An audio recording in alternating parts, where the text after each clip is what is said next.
and welcome to Political Table Talk, a production by Nauset Regional High School's Honors Video Production class. Before I introduce myself and our guest today, I want to explain our new production. Political Table Talk is a student-organized and produced talk show that tackles issues facing our community. Throughout our episodes, we will discuss controversy at Nauset High School, on Cape Cod, and at the Massachusetts State House. Political Table Talk is going to be your plug for hearing students' voices on important topics. Without further ado, I'm your host, Ben Niggel, and today we'll be discussing standardized testing, summer homework for students, the drop-add period for Nauset High School students, and how we feel teachers can better do their job and prepare us. Today, I'm joined with Anna Terenzi, Emma Peterson, and Noah Zedzina. So before diving into our episode, can each of you introduce yourself again and explain your role in the Nauset community? I'm Anna Terenzi. I'm a senior at Nauset High School. I'm in Senate, do a few other things. Hi, I'm Emma Peterson. I'm a senior. I'm president of the drama club, and I'm on the volleyball team. Hi, I'm Noah Zedzina. I'm also a senior here at Nauset, and I'm a member of the cross-country team, winter and spring track teams, and I'm in National Honor Society. Great. So today we're going to start off with talking about standardized testing. According to the student handbook given to all students in grades 9 through 12 at Nauset Regional High School, we conduct MCAST in the subjects of ELA, mathematics, and science. And that's in accordance to state mandates. Nauset Public Schools also encourages students to take the ASVAB, which is the military test that will help with academic and career choices in the military, as well as Nauset encourages their teachers, counselors, and specialists to administer other standardized tests that are considered appropriate for students.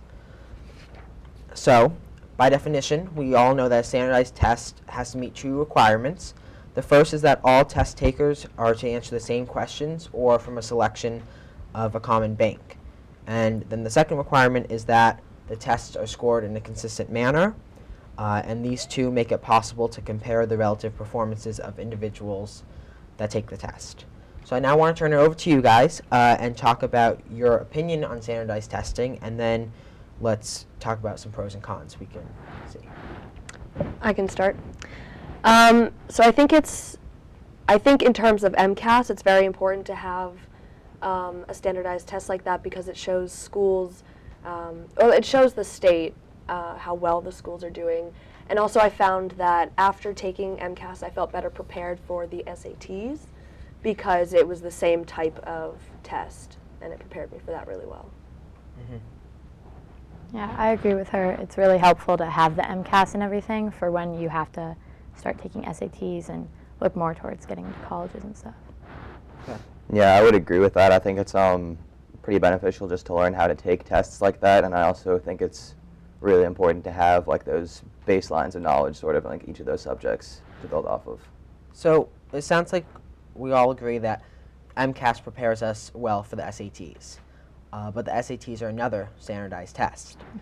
So a big component to people against standardized testing is that they feel like you teach to the test, that you don't get to dive into topics that the teacher might find really interesting or real life scenarios. You have to teach to the baseline, like Noah said, or cover everything, but just a small amount of it. So do you feel that our teachers teach towards MCAS or towards the SATs?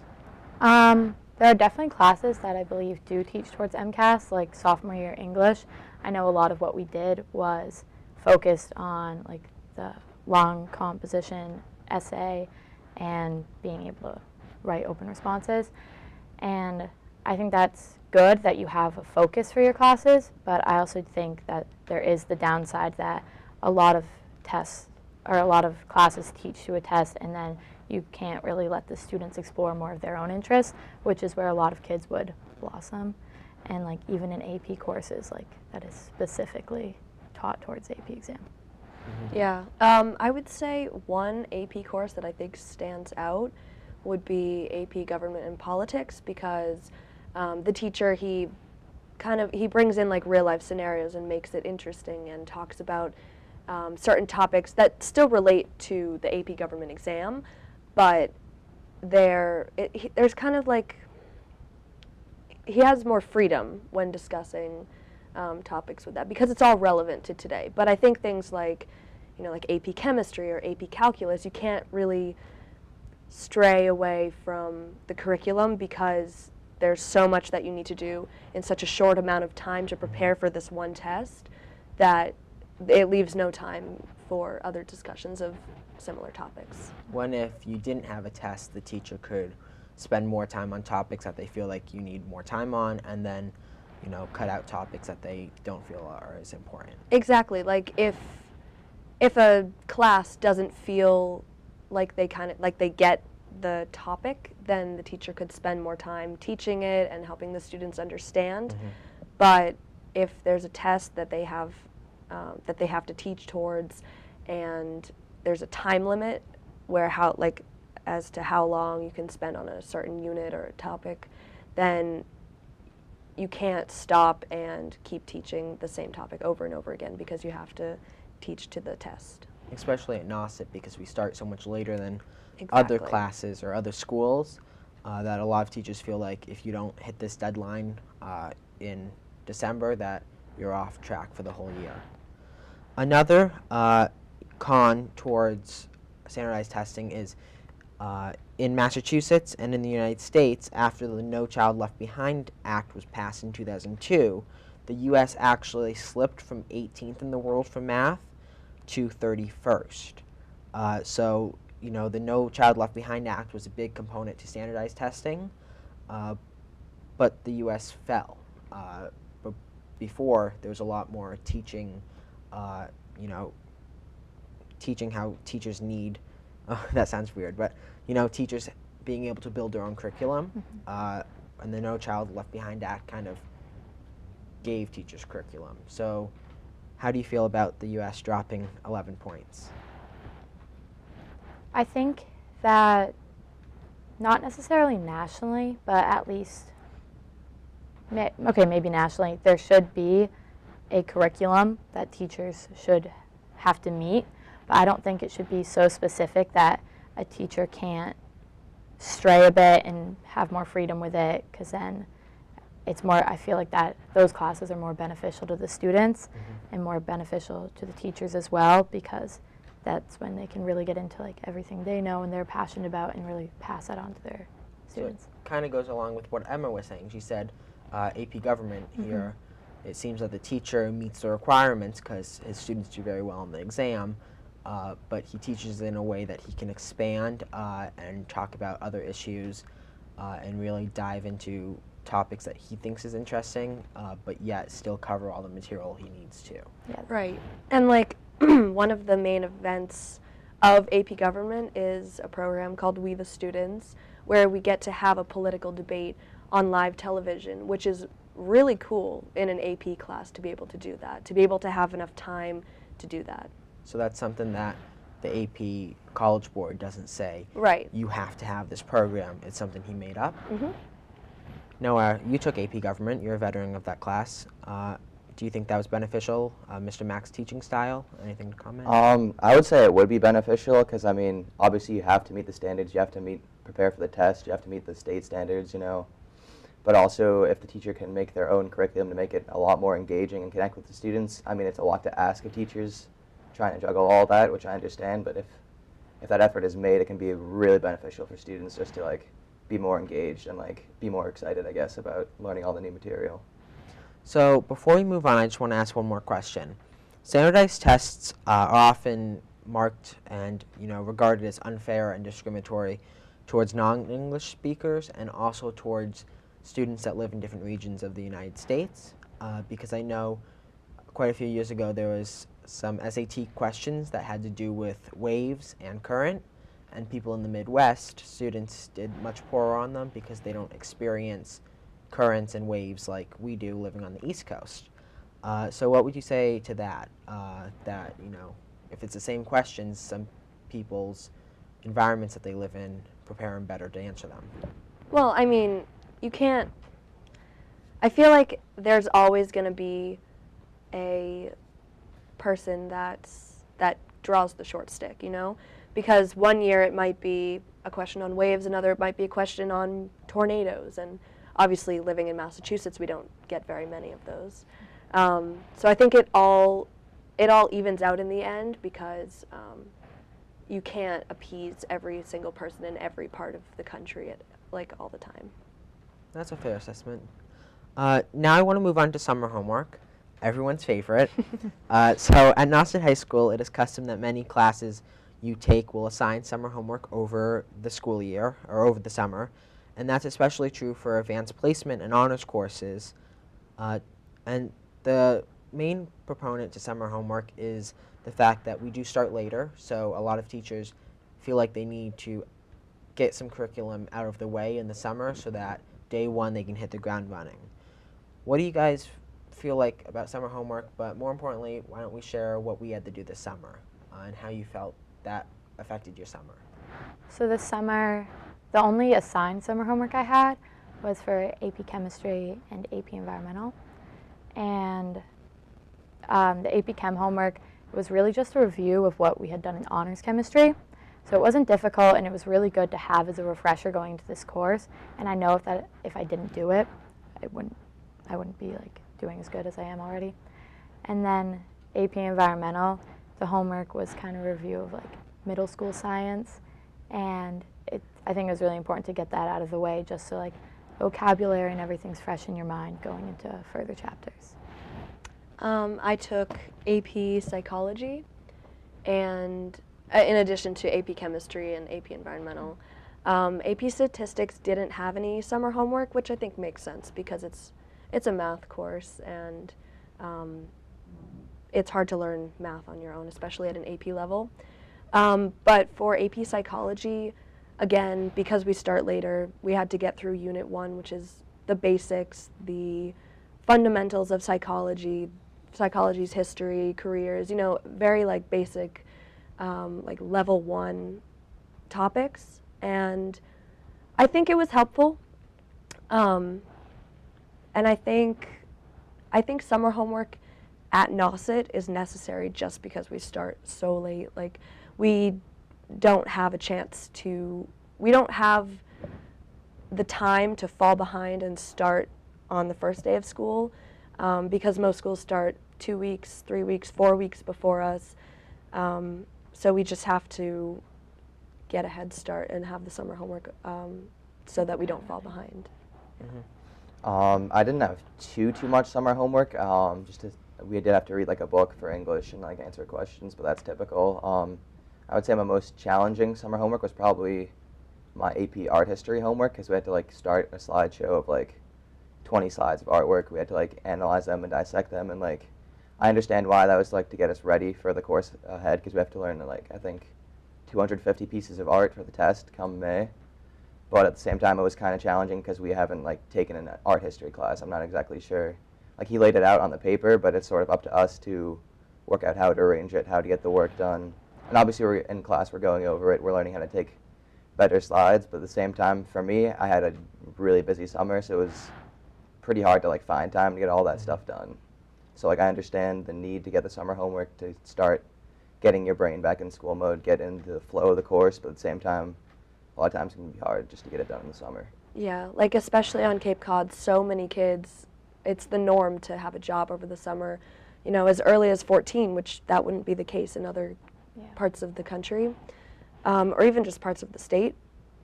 And most people work 1 or even 2 jobs, so that compiled with summer homework and any other classes they might be taking over the summer.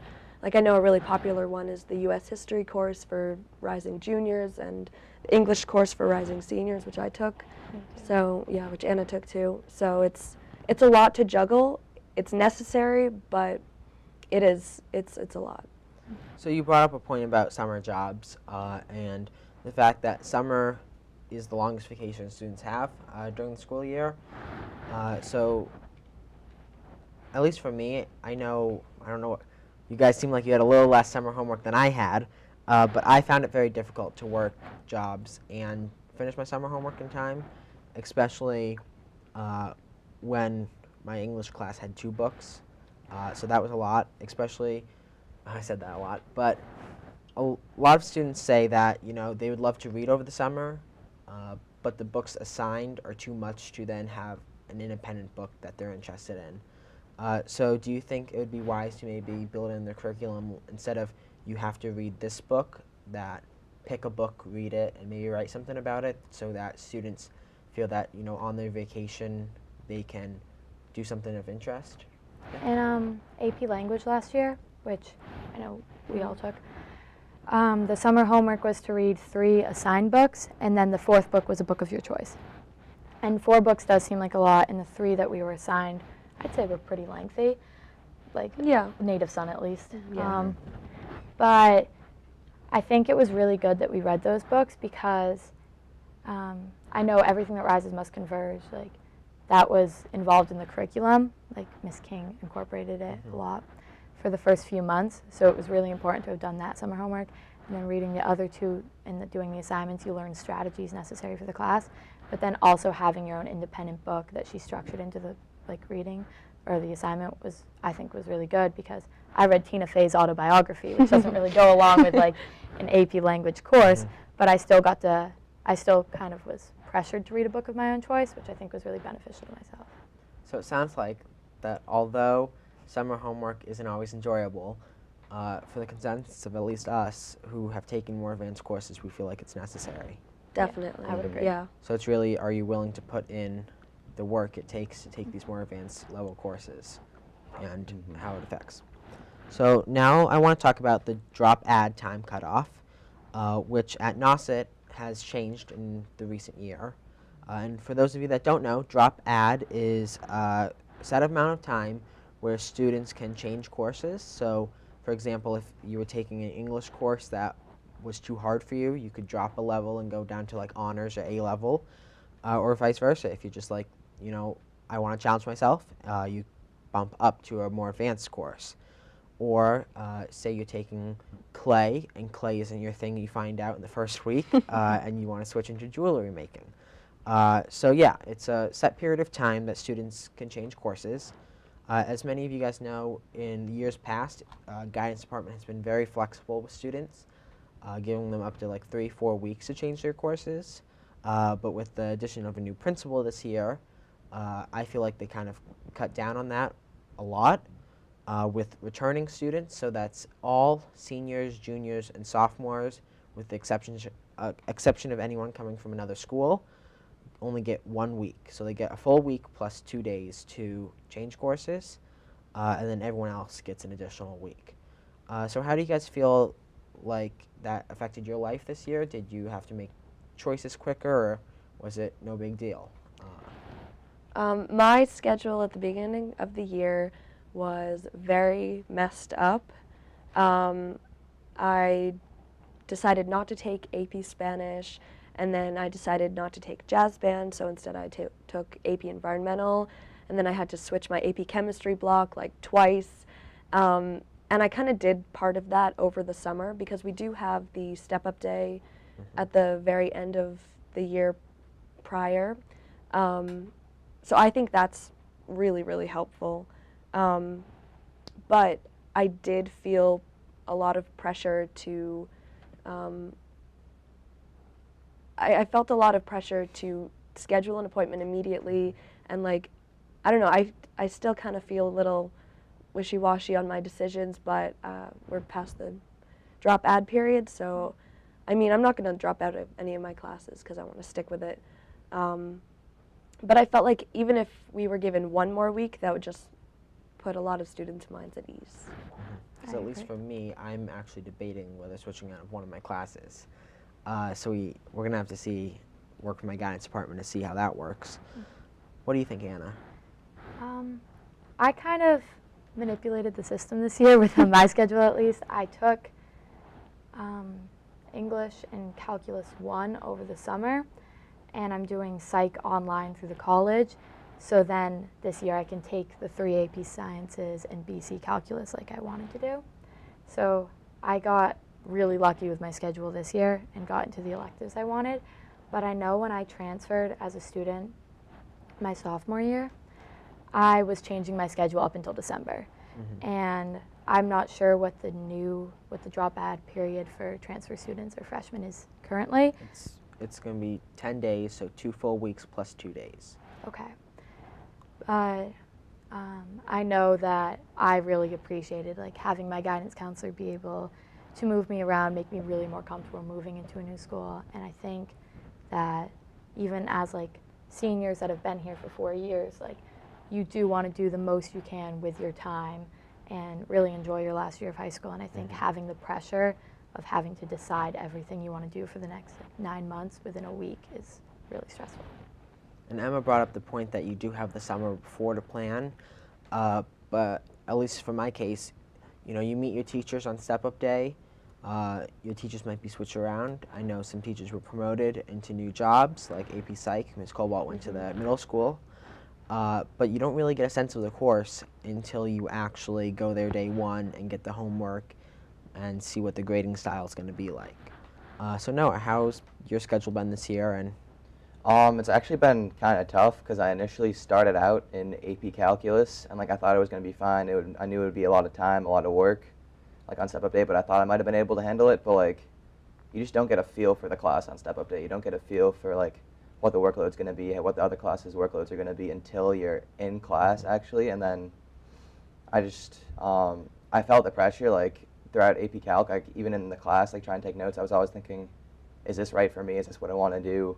And it ended up not being like what I wanted to do. I didn't think I could really handle doing an AP math class on top of everything else I've got going on. But for me personally, this is also like the first year I've been doing a fall sport, running cross country on top of everything. So I think having only 1 week to try to, if you're trying something new, if you're like in a new club, a new sport, new something like that, handling new classes and new activities all in one with only like a week, because like the first few days are really just introductory stuff, so it's not really the full class load. But just 1 week I think is really tough because not only are you trying to figure everything out in that short time, but everyone else is trying to figure it out too. So everyone's trying to talk with their guidance counselor, and there might not be enough time for you to get like personalized feedback. I do understand they didn't want kids like getting too far behind switching in, but at the same time I think I would have benefited a lot more from more time just to like evaluate all my options a lot further. so I want to wrap up this segment, but before I do, maybe we can work together and try to put together the perfect time. How much time do we think we need to be able to select courses for the next year? The original time was 3 weeks. 3 weeks? Yeah. So, but it was flexible. It was like if you needed to switch after, it was fine. Because I know I switched a class due to I got a medical because I had a concussion, and I had to switch from honors English to A-level English because I couldn't make up all the coursework within the time the teacher allotted me. So my guidance counselor suggested switching down, and I switched in December. So if you think new students or returning students, you think 2 weeks would be enough, like 2 full weeks or 3 Maybe weeks? a little more even. I think for teachers in the higher courses, they start giving out quizzes and tests in the first 2 weeks, so I think that would be enough time for returning students. Because I feel like you don't really know how you're going to do in the class until you take that first quiz or you take that first test. So I think 2 weeks would be a good time for returning students. I think 1 week is just not enough. Okay. So we're in the last section. We got to wrap up soon, but I want to talk about our teachers. At Nauset High School, we value our teachers and our education they provide. And because of our great teachers, we're ranked 39 for public schools in the state and 729 in the country. And that's according to U.S. News. So without naming teachers, how do you think some teachers don't help you enough? Do they grade on time? Is there enough extra help opportunities? And then if you have some criticism, how can you help the teacher, let them know that you need more help or need them to do something extra for you? Can I name a course without naming a teacher? Sure. So I think one of my favorite classes I've taken at Nauset so far has been AP Stats, which I had with you. And I think one of the most beneficial things about that class was how structured it was. You'd come in with your notes done for the chapter, like you'd go home, read the notes for that chapter, do a few problems, you'd come in, review your notes, go over the homework, learn the next section, do like a warm-up exercise, like a problem, and then go home and do the next thing. And the quizzes would be evenly spaced out. The tests would be right in order. It worked very nicely. The teacher grades perfectly on time. And I ended up getting a 5 on that AP exam and an A+ in the class. And it wasn't like the class was easy for me. It's just, I think a teacher with so much organization and structure is really important for students. Yeah. Oh, sorry. I was just going to say, I took AP Stats with you, and the teacher made herself available every morning. That's very true. And if you needed an after-school longer session, she was always there to help. So I think that's important to be a successful teacher. She also had a bond with her students. Yeah, that's important too. Emma, you were going to say something? I was going to say the same thing for the AP Government and Politics teacher. The way the class was structured, it was, you always knew when the quizzes were. And also I see the same thing with the AP Psychology course that I'm taking right now too. We have a homework quiz after every reading, not super difficult, just to test your comprehension of the subjects that you read. I think that's really important because it makes you actually understand the material that you just learned. But I think a really structured class helps contribute to getting those 4s and 5s on the exams. And Noah? I would say, yeah, structure is very important so that you know when you have to have everything done. You have to keep on working on things, but I think it's also important to have just a little bit of flexibility within those deadlines. Like, for example, art history, we already know when our first test is going to be. We know what slides, what artworks we have to have like memorized or like worked on, but we have this sort of freedom to, like, if we have a night where we're just overwhelmed with things we have to get done, especially as seniors with college stuff going on, it's okay. Like, we might miss out on the benefit of having done them before class to talk about them, but we have our opportunities to make them up and get the work done just so that we're ready for the test, we're ready for the AP test down the line. So I think that is very beneficial to have like the structure, to know what's expected of you when you have to have things done, but it is important also to be flexible where you can. So we've talked a lot about structure and deadlines to make sure you know when a quiz is or when a test is. What about on the other end? Once you turn that test in or the quiz in, do you find teachers grade fast enough, or do you, like, what's a good time to have that assignment back in your hands so you can review it before the next quiz or next test? In honors pre-calc last year, which we all took, right? Yeah. Before I left the door walking out of the class, my quiz grade, test grade would be graded online, already posted. And that's a teacher I also feel very close to, and I can always know, like, I always knew that I could go to her before school, after school, almost any day, go over any questions I need, sit down with her for lunch, like, just being available, like grading super fast and then being available to go over any mistakes, go over any corrections before moving on to the next unit is very important. And especially in class, I believe we like went over all the quiz answers and everything, and really like made it easy to do well. So math's a pretty easy subject to grade. What about Right. classes like science or language or English where it takes more time to grade? Like math, it's like x equals 5, like wrong or right. What about the classes that, take a little extra time? What's reasonable for teachers to get grading done? I think that science classes, especially like AP ones, there's the multiple choice sections of tests, and then there's also the FRQ sections. And the multiple choice you can just send into a Scantron and have it graded instantly. And then there are the short FRQ responses. And those classes wouldn't take as much time as, say, English or history, which have longer responses to questions, especially English. You have like 5-page essays, and to expect a teacher to read 100 of them and have them graded by the end of the class is just ridiculous. So I think more time is warranted there, but then there's also too much time. I think the sooner something is graded, the more time you have to talk to the teacher about helping you and getting you prepared for the test. Okay, so I'm going to give the last question to Noah because we have to wrap up. Let's talk about X2, which is our online computer grade system where you can go online and check your grades. Your parents can check them. How do you feel teachers do updating X2 regularly so you know where you stand in the class? I'd say in general throughout high school, my teachers have, for the most part, been really good about making sure it stays updated. And, you know, like Emma said, if it's a test or something, it takes a longer time to grade. Like, you understand it takes a longer time, so, like, you'll understand it takes a little while for the grade to show up. But I think it's really important that it's on, like, a schedule, like, because if you have a teacher who, say, falls behind or just doesn't even update your X2 until, like, the week before, like, a term ends and you have no idea what grade you have in the class or if you're missing any work, that's really detrimental because then you have a week of stress trying to catch up, or even if it's not that many grades, you get one bad grade and everything goes down the drain, you know?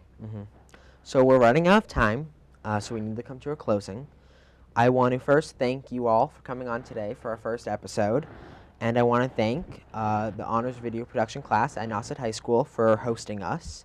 And of course, I want to thank all of you for watching the first episode of Political Table Talk. Please stay tuned for October's show. And until then, I'm your host, Ben Niggel. Stay engaged, be an activist, and make your voice heard. Thank you.